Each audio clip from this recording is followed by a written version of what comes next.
to this special show, Pharma Watch FDA Woes. The US drug regulator of late has been a cause of headache for many domestic pharma companies. Today, shares of Divi's Labs tanked by almost 20% after an import alert was issued on its Vizag unit. Dr. Reddy's laboratory shares also hit their 52-week low after the company's Duvida plant received 13 observations, which included repeats from a November 2015 warning letter. Let's now go a little in-depth into both of these stories and talk about really what is ailing Indian pharma. Ekta is joining in. Ekta, let's start with, of course, Dr. Reddy's. I mean, you got the Form 483 and all the 13 observations. So what is it that really came out?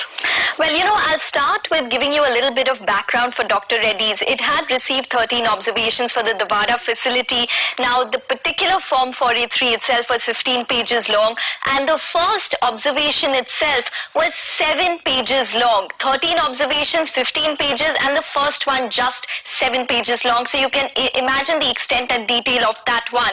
Now, to give you a background, this particular plant basically manufactures injectables plus oral solid dosages and has had a warning letter outstanding all the way back since November of 2015, along with Srikakulam as well as another facility, Miryala Gudda.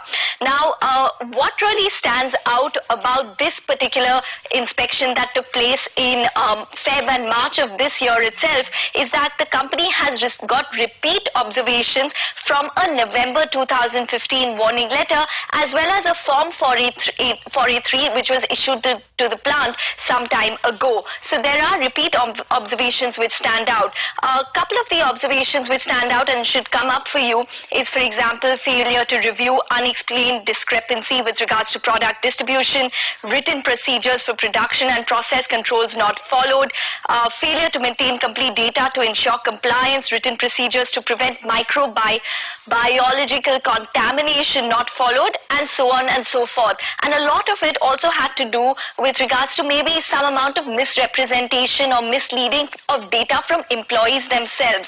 So what does this mean in terms of Dr. Reddy's fortunes? Analysts are actually concerned that these observations, one, point to data integrity, and hence they could see an escalation of this Form 483. It does not contribute that much in terms of fundamentals of the business right now, but there are some key products such as Gleevec which are expected to have been filed from this particular plant, and hence that becomes important. But they need to assess, more importantly, whether Dr. Reddy's will need to implement a system-wide remediation or whether it would just be plant-specific. All right, Ekta, hang in there. I'm going to come back to you and talk about Divi's as well. Let's also get in Vikas Danikar, who's tracked the pharma sector for well over a decade. Vikas, let's talk specific on Dr. Reddy's. As Ekta was also pointing out, this is not the only plant. They have 2 other plants and there are issues and warning letters there as well. And Reddy's is one of the biggest manufacturers here in India. How do you read the situation? It's definitely very, very serious, and it's very concerning that it's happening with Dr. Reddy's, and we knew that the inspections happened only after the company alerted the regulators to come and do an inspection, a thorough inspection at that.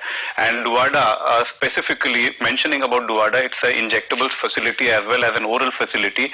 A lot is at stake on how this inspection is actually classified. After this particular, the 13 observations, it will go for a review with the CDER, following which we will know whether it is going to get escalated into an import alert or whatever regulatory action is going to be taken. From the specific observations that we have seen in this particular site, it definitely does not look good at all, because some of the site inspection shows that there have been violations of controls, which is seen very, very seriously by the regulators. There have been repeat observations, which is absolutely a no-no kind of a situation, especially when you're doing a re-inspection of the same site. And then there are issues which point to manufacturing lapses, like, there have been issues of leakages, which have not been, the root cause of those leakages have also not been remedied. So, all of these 13 observations do point to some kind of a lax approach, and a lot more will have to be done for Dr. Reddy's to gain its reputation. Okay, so that's Dr. Reddy's, and definitely damaging there for the stock and the sentiment today.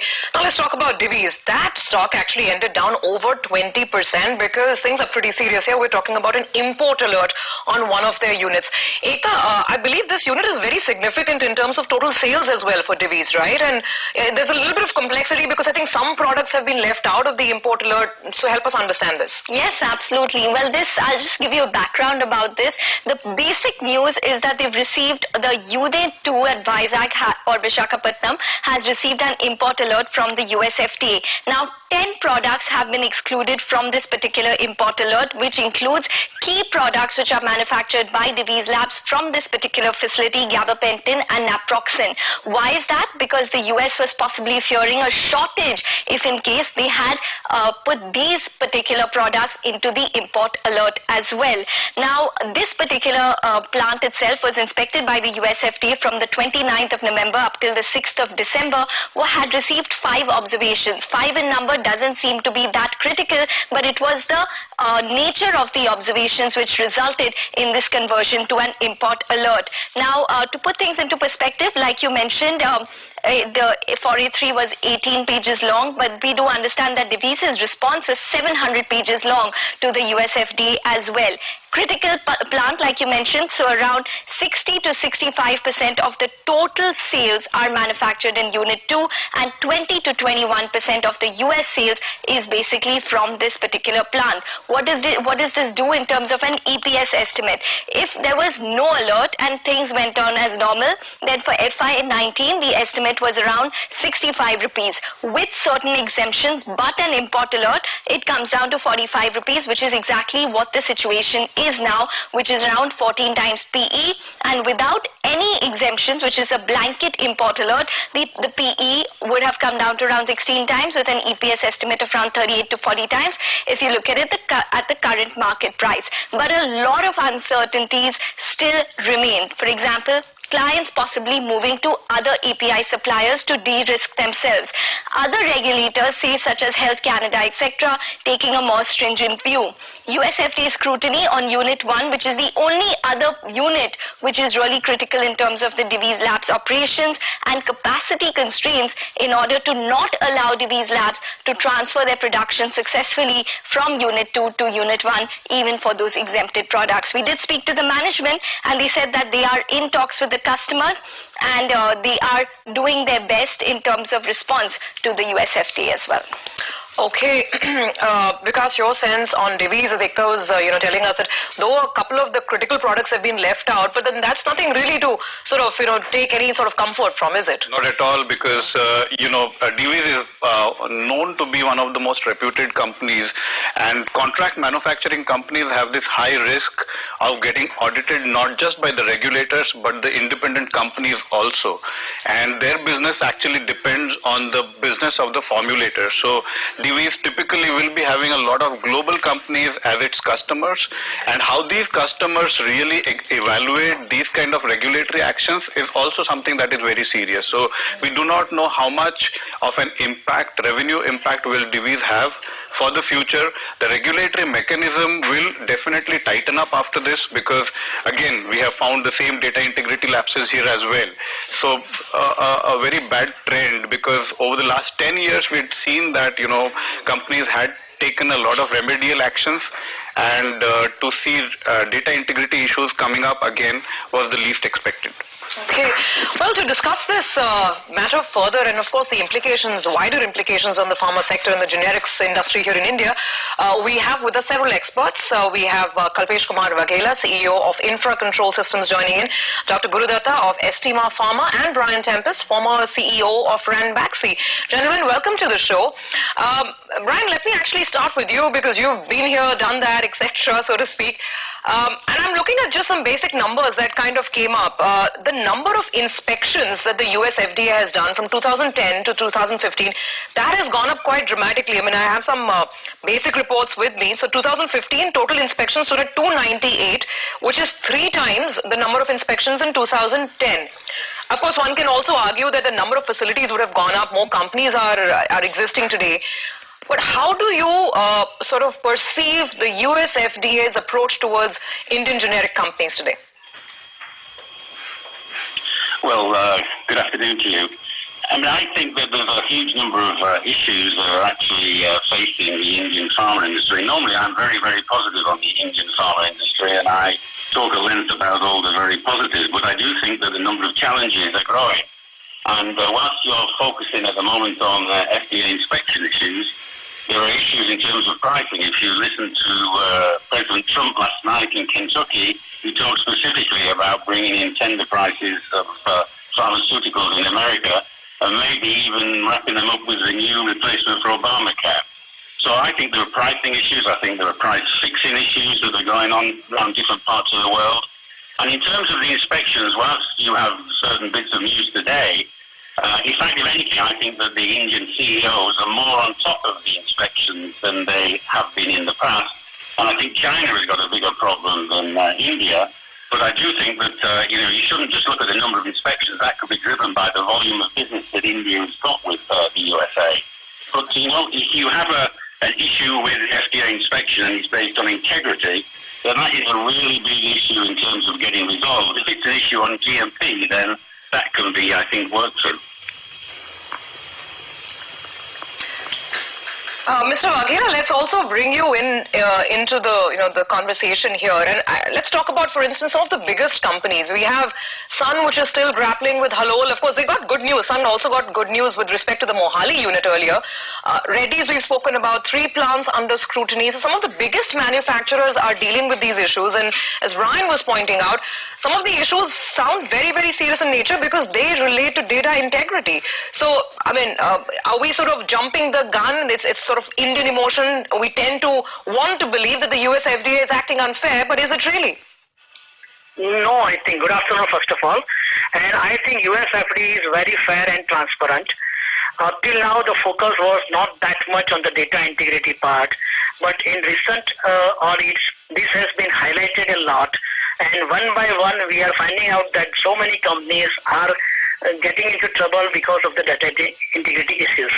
Now, pharma company has to look at the product, process, people, procedures, periodic review, preventive maintenance, training, and all CGMP related process. If they do not look at it properly, there is no periodic review, there is not proper attention, some lapses will happen somewhere. And auditors want that pharma companies are having full control on those things. Assurance that drug is made as per the regulatory requirements, proper raw material, proper procedures and parameters which are to be maintained. If it is not there, the drug will not have proper efficacy. Okay. And that is going to affect the patient. Okay. So patient safety, product quality and data integrity is of the utmost important. But looking at the Divi's 483 points, it is not that hard to get out of those things. But we have to clear these things now beyond doubt. Because if you are found guilty once, they are focused.